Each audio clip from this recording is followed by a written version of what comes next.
오늘 우리에게 주시는 하나님의 말씀 히브리서 12장 4절부터 13절까지 말씀입니다. 히브리서 12장 4절부터 13절까지 말씀.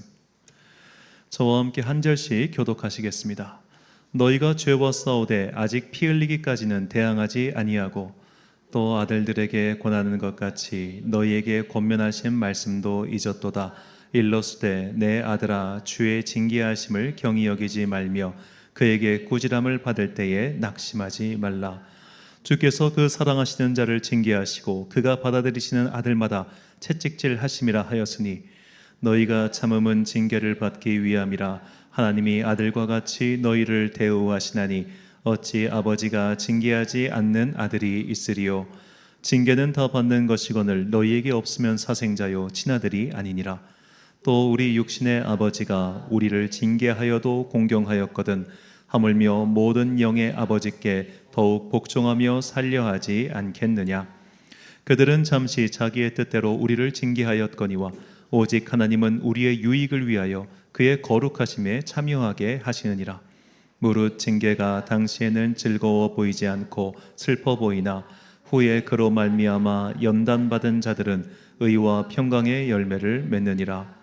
그러므로 피곤한 손과 연약한 무릎을 일으켜 세우고 너희 발을 위하여 곧은 길을 만들어 저는 다리로 하여금 어그러지지 않고 고침을 받게 하라. 아멘. 믿음을 위한 안티프레질이란 제목으로 하나님의 말씀 선포하겠습니다. 최근에 뉴욕대학교에서 심리학을 가르치고 있는 조너선 하이트 박사의 신작 불안세대라고 하는 책이 나왔습니다. 자, 이 책이 최근에 나왔는데 굉장히 좋은 내용들이 많습니다. 특히 아동의 교육과 심리에 대해서 내용이 잔뜩 나오는데 그걸 다 소개시킬 수는 없고요. 이 책에서 나온 내용 중에서 제가 주목해서 봤던 것은 아동의 인격 형성에 있어서 가장 중요한 시기가 언제인가? 바로 9살부터 15살까지라고 합니다. 한 일본의 심리학자가 조사를 해봤는데, 그러니까 일본 기업 임원들 중에서 미국의 지사에 파견돼서 거기서 살았던 분들의 자녀, 그러니까 미국에서 근무했던 일본인 자녀들을 가지고 통계 조사를 해본 거예요. 이 아이들이 아기 때 가가지고 한 초등학교 1학년 때쯤에 일본으로 돌아오면은 이 아이들은 그냥 일본인으로 큰답니다. 그런데 딱 초등학교 2학년 나이에서 중학생 나이 때까지 미국에서 살던 아이들은 사고와 인격 모든 게 다 미국인이라는 거예요. 그러니까 이 시기에 언어와 생각과 인격이 고착화되는 시기라고 합니다. 그래서 이 기간 동안 아이들을 어떻게 교육시키냐에 따라서 그 아이의 삶의 방향성, 기질 등이 결정된다고 합니다. 이걸 읽으면서 참 우리 주일이는 복받은 아이다. 딱 주일이 인격 형성 시기에 우리 교회가 개척을 했고 지금까지 섬기고 있어요. 쟤는 거의 반 목사 아들이나 다름없어요. 이렇게 해서 크고 있는데, 왜냐하면은 쟤는 잠깐만 칭찬을 하자면은 이 또래 아이들이 부르지 않는 찬양을 불러요. 어쩔 수가 없어, 내가 골랐으니까. 이 또래 아이들이 듣지 않을 설교를 들어요. 어쩔 수 없어, 내가 설교하니까. 그래서 어린 나이에 되게 성숙한 예배를 드리고 있는데, 주님께서 이 인격 형성의 시기에 저 아이를 정말로 크게 인도하실 거라 저는 믿습니다. 자, 이와 같은 이 아이들의 성격하는 시기에 이 부모가 자녀를 어떻게 키우냐에 따라서 아이가 크게 두 방향으로 자란다고 합니다. 저자는 그것을 정의하기를 첫 번째는 발견 모드이고 두 번째는 안전 모드라고 말해요. 발견 모드란 매사에 호기심을 가지고 적극적으로 진취적으로 생각하고 그렇게 살면 태도고, 안전 모드란 매사 내가 안전할 수 있을까? 내가 어디로 피해야 될까? 너무 안전하기 불안한데? 그런 불안감을 느끼는 모드라고 합니다. 저자는 말합니다. 발견 모드로 살아가는 사람은 더 행복하고 사회성도 더 높으며 새로운 경험에 더 열린 태도를 취한다. 그러나 반대로 거의 항상 방어 모드로 살아가는 사람은 더 방어적이고 더 불안해하며 안전하다고 자각하는 순간이 드물다. 자, 어떻게 하면 그럼 이렇게 발견 모드를 취하는 자녀를 키울 수 있을까? 위험 속에 과감하게 노출시키라는 거예요. 자, 아이들은 위험한 행동을 많이 합니다. 그래서 많이 다치곤 하죠. 그런데 그렇게 다치는 행동을 통해서 아이들은 스릴을 경험합니다. 그 스릴을 경험하고 나서 아이들은 더욱더 어려운 것에, 위험한 것에 도전하는 도전 의식이 생기죠. 거기서 성공을 맛보고 성취감을 맛봐서 그 앞으로 여러 가지 일들에서 두려움 없이 맞설 수 있는 발견자, 프론티어처럼 살아간다는 게 저자의 주장입니다. 자, 왜 어째서 인간이 이렇게 위기를 만날 때마다, 어려움을 당할 때마다, 실패를 만날 때마다 더 강해지고 단단해지는가? 이것에 대해서 연구한 사람이 있는데 나심 탈레브라고 하는 사람이에요. 이 탈레브라고 하는 사람이 만들어낸 제창한 개념이 바로 안티프레질이라는 단어입니다. 이 단어가 아직 국내에 정확하게 번역이 되지 않았기 때문에 저도 그냥 영어 단어로 안티프레질을 사용하고 있습니다. 이 안티프레질에 대해서 저자가 이렇게 설명하는데요. 안티프레질은 스트레스 요인, 충격, 불안정성, 잡음, 실수, 잘못, 공격, 실패 따위로 인해 도리어 번창할 수 있는 능력을 증가시키는 체계의 특성이다. 그러니까 사람이 실패를 경험하고 나서도 다시 더 강해질 수 있는 능력이 도대체 어디서 오는가? 인간에게 심어져 있는 안티프레질, 이것이 사람을 그렇게 만든다는 게 저자의 핵심입니다. 대표적인 예가 면역계다. 아동기의 면역계가 발달하기 위해서는 기생충과 세균에 일찍 노출되는 게 필요하다. 마치 우두법, 소의 고름을 사람에게 주입해서 천연들을 방지하는 그런 것처럼 말이다. 자, 그러니까 우리가 생각해 보면 물론 저희 부모님 세대이긴 하지만 그때는 이제 원래 부대찌개가 뭡니까? 미군 부대에서 나온 그런 것들을 단충 끓여서 먹은 게 부대찌개죠. 만약에 우리가 지금처럼 영양을 생각하는 사람들이었다면은 그거 먹으신 분들 지금 다 죽었어야 됩니다. 근데 그거 먹고 지금까지 다들 잘 살아 계세요. 왜냐? 그렇게 험한 것들을 먹다 보니까 몸의 면역체가 강해진 겁니다.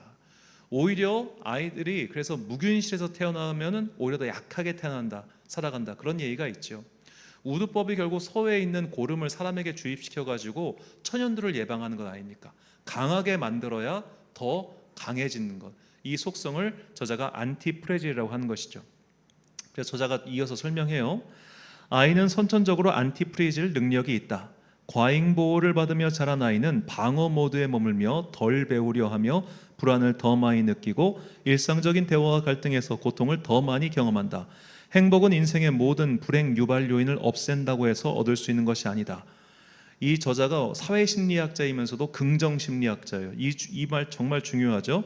행복은 인생의 모든 불행 유발 요인을 없앤다고 해서 얻을 수 있는 것이 아니다. 행복은 외부 사건이 내부의 부정적인 감정을 촉발하는 힘을 없애는 법을 배운 데서 찾아온다. 즉 우리가 행복한 인생을 살기 위해서는 모든 불행의 요소를 제거한다고 해서 행복해지는 것이 아니라 불행한 일이 닥쳐왔을 때, 위기가 닥쳐왔을 때 그것을 극복해 나감으로써 우리가 행복한 삶을 산다는 거죠. 자녀의 교육도 마찬가지라는 겁니다. 위험해, 안 돼, 이런 식으로 해서 계속 싸고 가만히 들면은 이 아이는 더욱더 불안한 상태에서 큰다는 거예요. 왜냐하면은 감기 걸려본 적이 없으니까 감기 무서워, 나 걸려본 적도 없는데 걸리면 죽을지도 몰라, 기침 콜록콜록 피를 토할지도 몰라, 이런 식으로 작은 일에도 두려워하는 사람이 되는데 오히려 큰 질병을 앓고 나면 에이 그까짓 거 넘어가게 되는 것처럼, 마치 우리가 코로나 심하게 앓고 나니까 나머지는 그냥 그렇잖아요. 그런 식으로 더 큰 위기가 사람을 성장시키는 그 기질, 사람에게 체화되는 그 기질을 가리켜 안티프레질이라고 그렇게 말을 하는 겁니다. 자, 그렇다면 어째서 사람들이 자녀를 키울 때 이렇게 위험 속에 때로는 방치시키고 때로는 노출시켜가면서 자녀를 강하게 키우지 못하는 이유가 뭘까요? 이 박사가 조사를 하기를 이런 기질이 1990년대 이후로 굉장히 커졌다고 합니다. 전 세계적으로. 왜 그런가 생각해 보니까 세상에서 일어나는 각종 범죄가 TV를 통해서 안방에 들어왔기 때문입니다.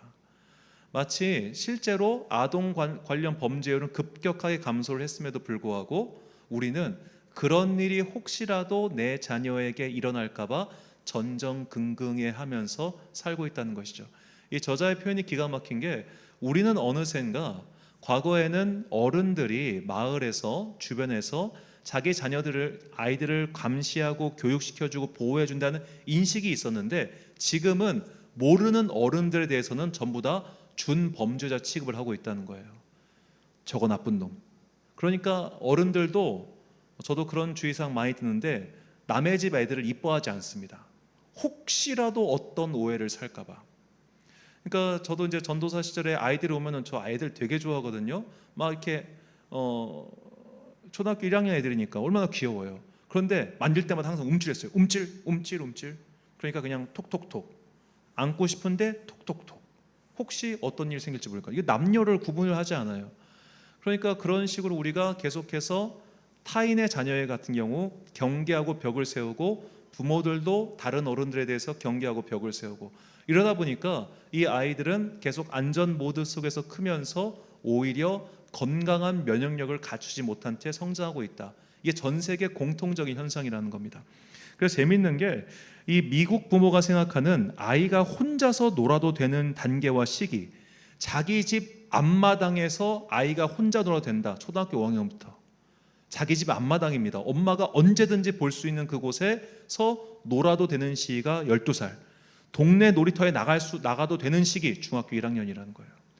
중학교 1학년쯤 되면은 이제 그래 내가 드디어 너를 조금 안심해서 멀리도 아니에요. 동네 놀이터 저기까지 허용해 줄게. 자, 그 정도로 우리가 굉장히 불안한 세계 속에서 불안한 감을 어른들이 사실 불안하다 보니까 그 불안감을 아이에게 어떻게 보면 하면서 더 과잉하고 더 보호하게 자란다는 거죠. 이 증거 중 하나가 바로 놀이터입니다. 오늘날 놀이터는 다칠래야 다치기가 힘든 구조로 만들어 놨습니다. 왜냐하면 아이들이 거기서 다치면은 소송이 들어오거나 민원이 들어오기 때문이죠. 그래서 만드는 사람들이 절대로 아이들이 여기서 위험을 느끼지 못하게끔 놀이터를 만들어놔요. 그 결과 아이들은 놀이터에서 노는 것을 재미없어 합니다. 왜냐하면 그 어떤 스릴도 없고 그 어떤 만족감이 적기 때문이죠. 과거에는 놀이터에는 항상 이런 놀이기구가 있었습니다. 이거 아실 텐데 저희 때는 그냥 싱싱이라고 불렀었는데, 자, 이 놀이기구의 특징이 있어요. 이 놀이기구는 혼자 놀면 재미 하나도 없습니다. 일단 애들이 혼자서 이걸 돌리기가 힘들어요. 그래서 여러 명이서 돌려야 되고 또 안에 누가 타 있어야 재밌어요. 타보신 분들은 아시겠지만 저도 이거 타고 여러 번 토했습니다. 날아가기도 많이 날아갔고 심지어는 이거 돌다가 밑에 빨려 들어간 적도 있어요. 다리 부러질 뻔했는데 온갖 일을 다 겪었습니다. 그런데 그게 놀이터인 거예요. 추락하고 다치고 심지어 부러지기도 하고. 옛날엔 동네 놀이터에서 놀다가 이빨 부러진 일 흔했잖아요. 근데 지금은 그런 일이 생기면 바로 민원 들어오고 막 난리가 나니까 전혀 다칠 수 없게 만들었고, 그래서 아이들은 여기에 아무런 흥미를 느끼지 못하고 다시 흥미를 느낄 수 있는 가장 좋은 공간인 스마트폰으로 향하게 된다. 이게 저자의 이야기인데 여하튼 스마트폰에 대한 것은 오늘 본론이 아니기 때문에 일단 생략을 하겠습니다. 이처럼 위험 속에 아이들은 노출돼도 아이들은 강하게 자랄 수 있습니다. 그렇기 때문에 하나님께서도 우리를 그냥 안전한 온실 속의 화초로 키우시는 것이 아니라 삶의 위기에 때로는 마주하게 하신다는 거예요.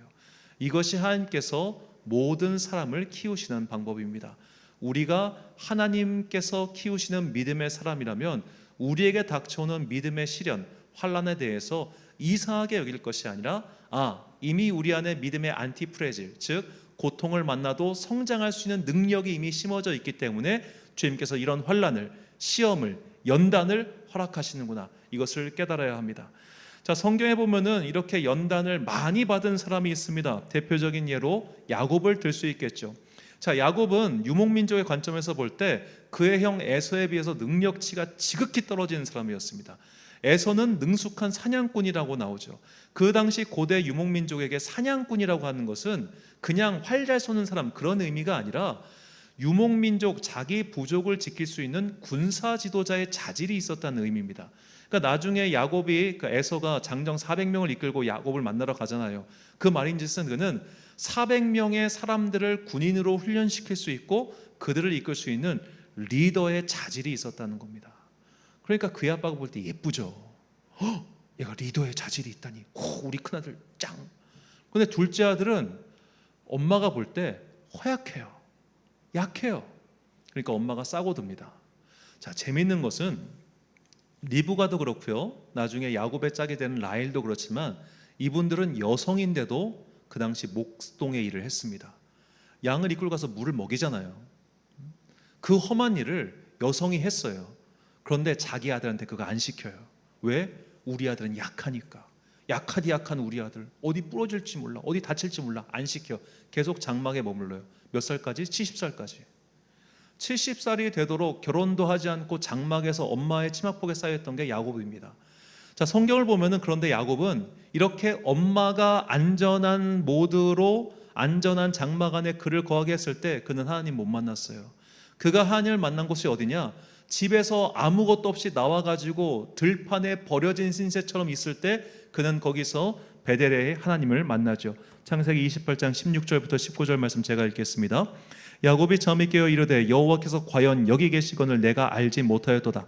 이에 두려워하여 이르되 두렵도다. 이곳이여 이것은 다름 아닌 하나님의 집이요 이는 하늘의 문이로다 하고 야곱이 아침에 일찍이 일어나 베개로 삼았던 돌을 가져다가 기둥으로 세우고 그 위에 기름을 붓고 그곳 이름을 베델이라 하였더라. 이 성의 옛 이름은 루스더라. 아멘. 자, 이 이후로 야곱은 삶에서 안전한 순간이 아니라 위험한 순간에 하나님을 만났습니다. 그가 외삼촌과의 관계가 안 좋을 때 하나님께서 나타나셨습니다. 그가 형 에서를 만나기 직전 삶의 위기가 가장 높아졌을 때 하나님께서 그를 만나주시고 그에게 이스라엘이라는 이름을 주셨습니다. 그 이후에 그의 딸이 안타까운 일을 당하고 그의 아들들이 토착민들을 살해해서 정말로 위협이 또 고조되었을 때 하나님께서는 다시 그에게 나타나셔서 너 베델로 올라가라고 명령하시죠. 나중에 세월이 흘러서 야곱이 자기의 거처를 버리고 이집트로 이주해야 될 상황에 처했을 때 이미 그가 나이가 많고 죽을 날이 얼마 남지 않았는데 그 시기에 이민을 떠난다고 하니 얼마나 두려웠겠어요. 그때 또다시 하나님께서 그에게 나타나셔서 약속을 해주십니다. 이처럼 야곱은 평안한 순간이 아니라 위기의 순간마다 하나님을 만났고 그 때문에 그의 믿음이 더욱더 단단해질 수 있었지요. 다윗 또한 마찬가지였습니다. 다윗은 10대 시절에 하나님의 기름 부으심을 받았습니다. 그리고 10대 시절에 골리앗을 물리셨습니다. 자, 역사를 보면은 이스라엘 역사도 그렇지만 10대에 왕이 된 사람 많습니다. 그런데 하나님께서는 그 10대의 다윗을 왕으로 삼지 않으시고 30대 중반이 넘어서야 그를 왕으로 세우셨죠.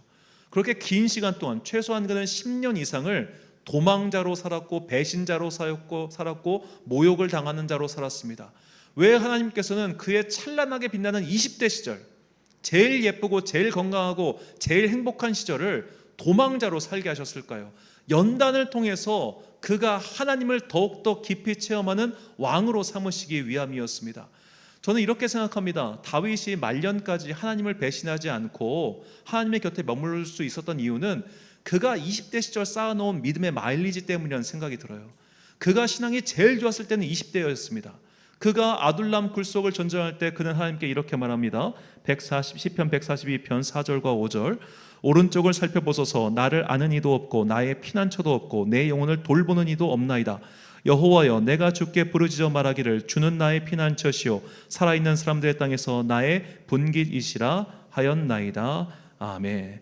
그가 인생에서 가장 힘들었을 때 그는 하나님을 만났고 가장 어려웠을 때 하나님을 더욱더 깊이 체험해서 믿음이 단단해졌습니다.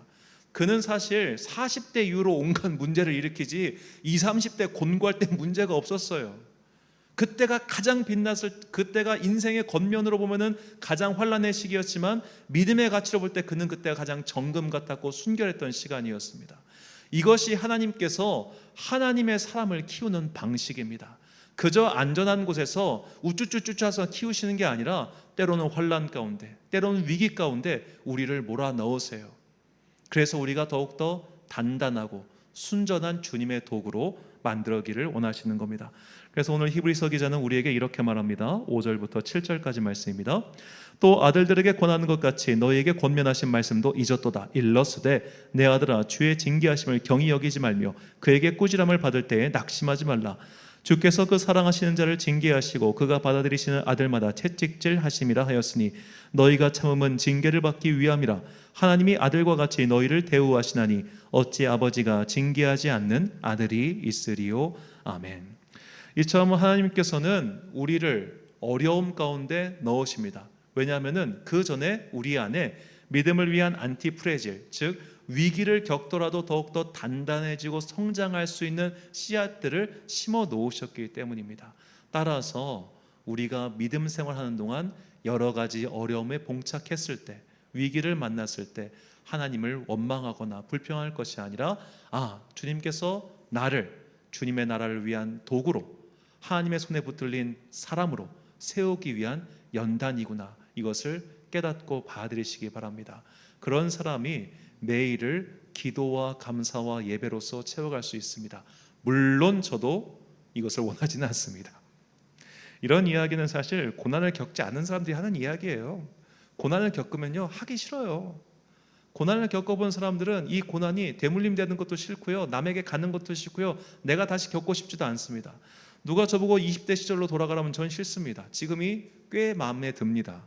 왜냐하면 20대 시절이 그렇게 녹록하고 편하지 않았기 때문이죠. 자, 고통이라고 하는 것은 지나보고 나니까 내가 그 안에서 뭔가 엑기스를 발견하고 감사할 수 있는 것이지, 마냥 그것이 우리에게 좋지는 않아요. 고통이고 아픔이니까. 그러나 이것을 한 단계 뛰어넘을 때 비로소 우리는 하나님의 사람이 될 뿐만 아니라 더 크게는 다른 사람과 공감할 수 있는 주님의 도구가 되는 것입니다. 고통을 겪지 않은 사람은 고통 겪는 사람의 마음을 모릅니다. 그러니까 우리가 예를 들어 아까도 말씀드렸지만, 우리가 이스라엘과 팔레스타인 그리고 그런 중동의 나라들을 위한 기도를 하자고 할 때 그 기도가 우리에게 와닿지 않는 이유가 뭔가요? 우리는 어린 시절에 우리 머리 위로 포탄이 안 떨어졌기 때문입니다. 우리는 총알이 빗발치는 그런 도심 속에서 생활해보지 않았기 때문입니다. 공감이 안 되니까 기도가 안 되는 거예요. 반대로 우리 아들이 아파요, 기도해 주세요라고 하면 다 공감할 겁니다. 왜? 아파봤으니까. 제가 암에 걸렸어요, 기도해 주세요라고 하면 다들 공감하고 기도할 겁니다. 왜? 그 일이 나에게도 임할 수 있으니까. 즉 고통이라고 하는 것은 공감의 영역대를 넓히는 중보 기도자로 세우시기 위한 하나님의 방법이기도 하다는 겁니다. 따라서 모든 것에 감사하기란 가슴적으로 쉽진 않아요. 심정적으로 우리는 그것을 거부할 겁니다. 주사 맞는 걸 좋아하는 사람이 누가 있겠어요? 찔끔찔끔하지. 하지만 이걸 맞아야 우리가 건강해지는 것을 알고 있을 때 그것을 수용하는 것처럼, 우리의 삶 또한 우리가 이런 고통을 통해서, 연단을 통해서 주님 안에 심겨져 있는, 주님께서 심어놓으신 이 믿음의 안티프레질이 우리를 키운다는 것을 깨달을 때 비로소 여러 가지 위기들을 극복하고 하나님께서 우리에게 원하시는 믿음의 장성한 분량까지 자라갈 수 있는 겁니다. 그래서 히브리서 기자가 우리에게 또 이렇게 말합니다. 히브리서 5장 12절부터 14절까지 말씀입니다. 제가 봉독하겠습니다. 때가 오래되었으므로 너희가 마땅히 선생이 되었을 터인데 너희가 다시 하나님의 말씀의 초보에 대하여 누구에게서 가르침을 받아야 할 처지이니 단단한 음식은 못 먹고 젖이나 먹어야 할 자가 되었도다. 이는 젖을 먹는 자마다 어린아이니 의의 말씀을 경험하지 못한 자요, 단단한 음식은 장성한 자의 것이니 그들은 지각을 사용함으로 연단을 받아 선악을 분별하는 자들이니라. 아멘. 자, 연단을 받아 선악을 분별하는 자들, 즉 고난도 겪어봤고 어려움도 겪어봤으니 그만큼 남을 이해하는 폭도 넓어지고 더 나아가 하나님 나라를 위한 위대한 도구로 사용받을 수 있다는 겁니다. 오직 이것은 고난을 겪어본 자들만이 할 수 있는 일입니다. 고난을 겪어보지 않은 사람들, 고통을 모르는 자들이 위에 올라가면 얼마나 사회가 피곤해지는지 우리가 모두 경험하고 있잖아요. 지난 4월 말에 논산 육군 훈련소에서 한 육군 장병이 훈련을 받다가 얼차례 중에 사망하는 사건이 일어났습니다. 그가 군장을 메고 그 연병장을 행군하다가 결국 탈진해가지고 사망에 이르렀죠. 자, 그 과정을 보면서 저도 이제 사랑하는 우리 구본호 목사와 함께 육군 장교로 훈련을 받았지만, 제가 그때 유격 훈련 받을 때 아직도 기억나요. 20년 전인데도 그때 교관이 저에게 이런 말을 했습니다. 우리가 너희들을 지금 한계까지 몰아붙일 거야. 너희들은 인간 육체의 한계를 깨달아야 돼. 왜? 그래야 너희가 너희 병사들을 훈련시킬 때 한계가 어딘지를 알고 멈출 수 있기 때문이야 해가지고 저희 그때 200명 중에서 10명이 기절했습니다. 정말 입에 거품, 체대 나온 애들이 거품 물고 쓰러질 정도로, 그 정도로 훈련을 시키더라고요. 그렇게 해봐야, 내가 어디까지가 한계인지 알아야 아이들이든 누구든 교육시킬 때 여기까지만 해야겠구나 라는 걸 아는 거예요. 고통을 겪어봐야 한계를 알아요. 그래야지만 사람을 제대로 키울 수 있어요. 마찬가지로 하나님께서는 우리가 고통을 견딜 수 있게끔 설계를 해놓으셨고, 고통을 통해서 단단해지게 만들어 놓으셨고, 그리고 고통을 통해서 다른 사람과 교감하고 공감하고 서로 기도할 수 있는 존재로 만들어 놓으셨습니다. 그래서 우리에게는 고통이 성장의 근원인 것이며 고통이 때로는 믿음의 축복이 될 수 있는 것이죠. 우리는 이런 삶들을 통해서 정말로 하나님께서 사용하시는 그릇이 무엇인지를 다시 한번 깨달아 봐야 합니다. 제가 설교 때 자주 인용하는 문구인데요, 중국의 현인인 맹자가 이런 말을 했습니다. 한자 부분은 건너뛰고 제가 한글만 읽어드리겠습니다.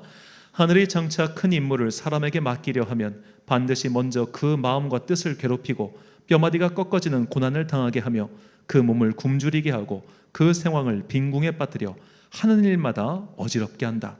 이는 그의 마음을 두들겨서 참을성을 길러주어 지금까지 할 수 없었던 일도 할 수 있게 하기 위함이다. 제가 맹자에서 가장 좋아하는 구절인데, 자, 거의 뭐 성경 말씀 같지 않습니까?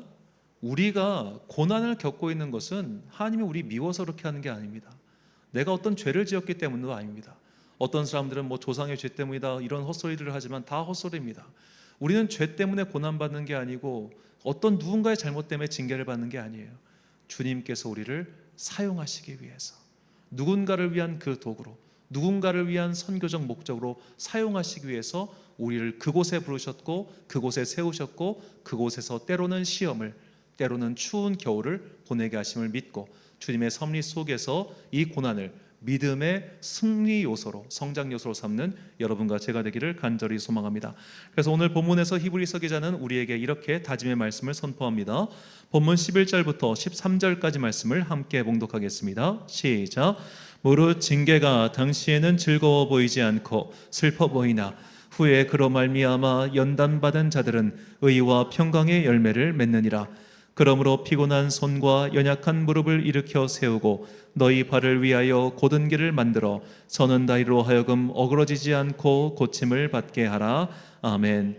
사랑하는 천안광성교회 성도 여러분, 그리고 이 예배를 함께 참여하고 계신 귀한 주님의 자녀 여러분, 하나님께서는 우리 안에 믿음의 안티프레지를 넣어주셨습니다. 그래서 우리는 두들길수록 강해지며 시험을 겪을수록 더욱더 성장하게 그렇게 창조되었습니다. 그러므로 여러 가지 믿음의 시련이 닥칠 때마다 너무 낙심하지 마십시오. 그것은 벌이 아니라 우리를 더 크게 사용하시고자 하는 주님의 뜻이 담겨 있기 때문입니다. 이 하나님의 숨겨진 뜻을 깨닫고 앞으로 지금까지 겪어온, 그리고 앞으로 때로는 만날 수밖에 없는 그런 시련과 환난이 닥쳐왔을 때 오히려 기도와 감사와 찬양을 통해서 그것을 극복하여 하나님 나라를 확장시키는 선한 도구로 사용받는 여러분과 제가 되시길 주님의 이름으로 축원합니다. 함께 이 찬양 내게 허락하신 시련을 통해 부르신 후에 기도와 축도로 예배를 마치겠습니다.